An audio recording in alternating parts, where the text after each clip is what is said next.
What's good? What's good, everybody? Welcome back to another episode of The Urban Platform Speaks. Make sure to like and subscribe as you come into the channel and check out the content. And with that being said, man, I want to speak on some comments that Skip Bayless made about LeBron James, right? And even though the Lakers, the Lakers season is over with, and the Lakers lost in the playoffs to the Minnesota Timberwolves. They lost what 4-1, lost in 5. Skip Bayless is still doing his thing, man. He's still dragging LeBron James. And part of why he's dragging LeBron James, if you ask me, is LeBron James' fault. And I don't know why LeBron James, man, just because I think I don't know what, like a narcissist, I guess you would call him. You know, like, I don't know. I don't get it. LeBron James put out a tweet on social media saying that he wouldn't be going to the Met Gala because of his injury, right? And like, people really care. Like, was it really necessary for LeBron James to put out that message?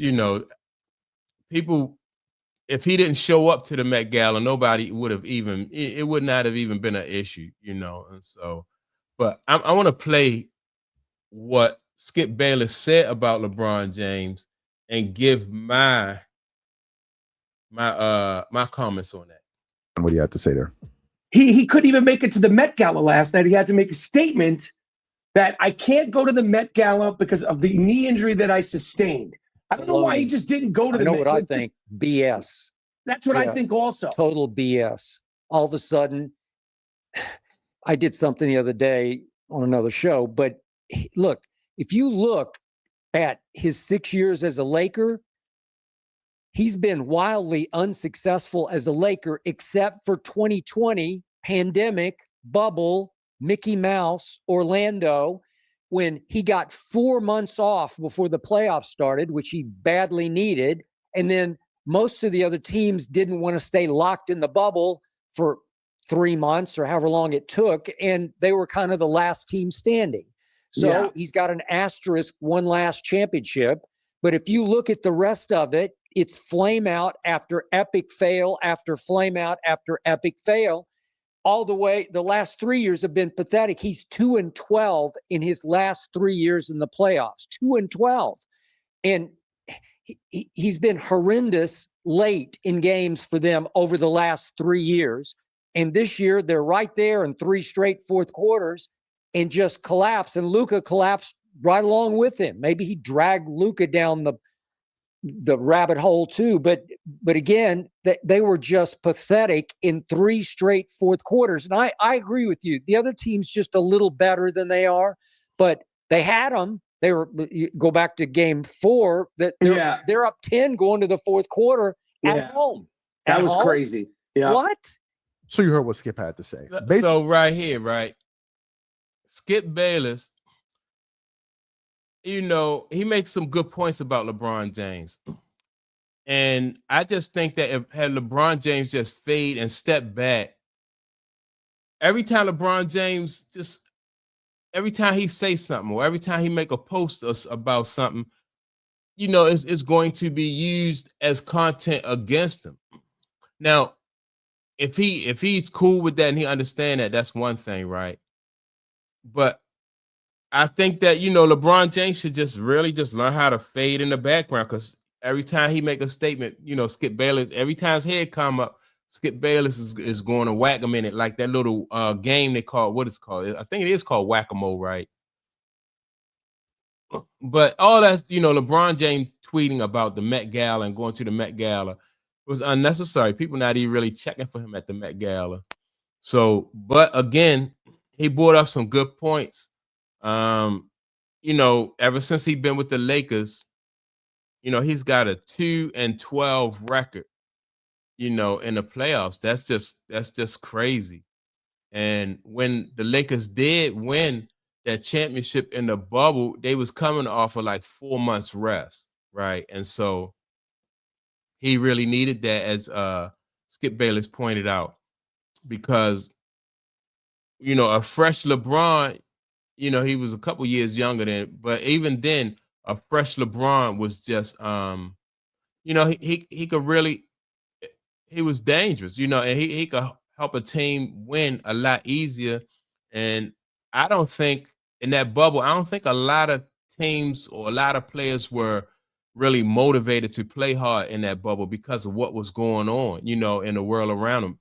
People was, these guys were separated from their families. And I don't think basketball was like, foremost on their mind. And so, a lot of people maybe wasn't as passionate as they would have been, you know, under regular circumstances. They wasn't as passionate as they would have been. You even had some players like Kyrie Irving who just was who was upfront about it, like, saying that he really didn't want to, he didn't want to participate in the bubble, like putting things in perspective as far as like where basketball falls, how important basketball was when it came to something like the situation that everybody was going through then, right? So that's why a lot of people put an asterisk near that bubble championship. But then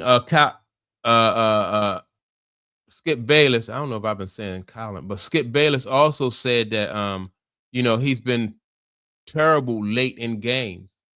And I do think that him being terrible late in games is because of, part of it was because his age, then another part of it is LeBron James never had like a go-to shot, like a move that he, that like was unstoppable. Like he knew that move was just money.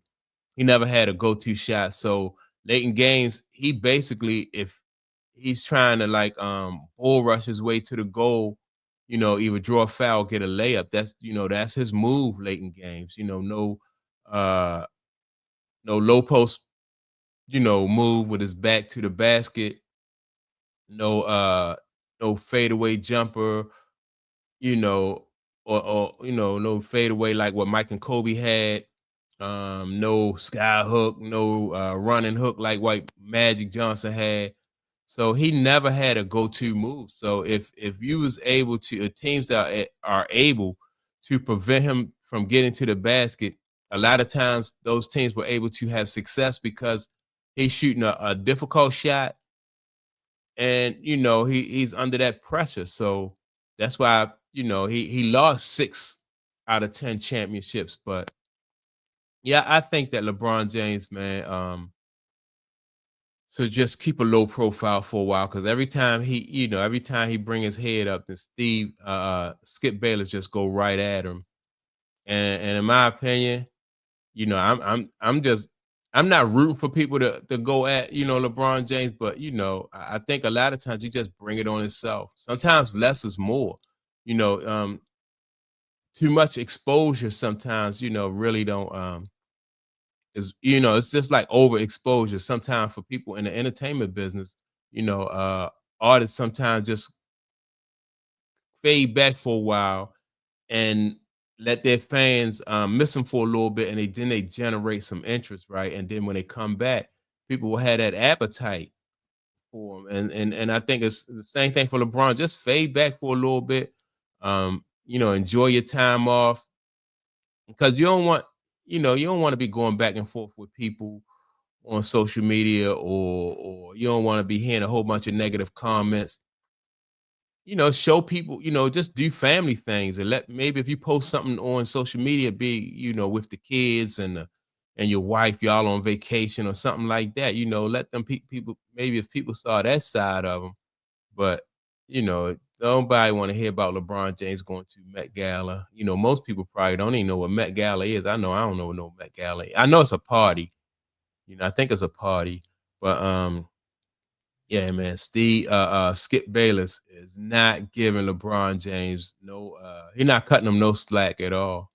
And so, yeah, that's what I think.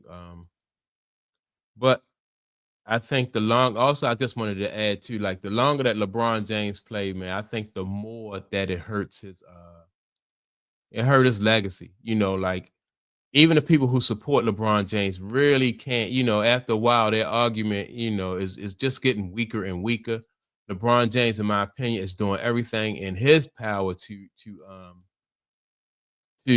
tarnish his image. You know, the more he try to sell that he's a GOAT, the more pushback he's going to get, and the longer he plays, the more he's going to help his detractors. You know, so I think I'm all for LeBron James playing another 2 years. At least I'm hoping he give me at least another year or two, man, because yeah, he's hurting his argument and his fans' argument for that GOAT conversation. And so that's my take on it. Make sure to like and subscribe as you know after you watch the video. Also, don't forget to leave a comment. Let me know what you think about Skip Bayless, his comments about LeBron James. Do you agree with him, disagree, or think they were unnecessary? But with that being said, I'll check you all out in the next video. Peace.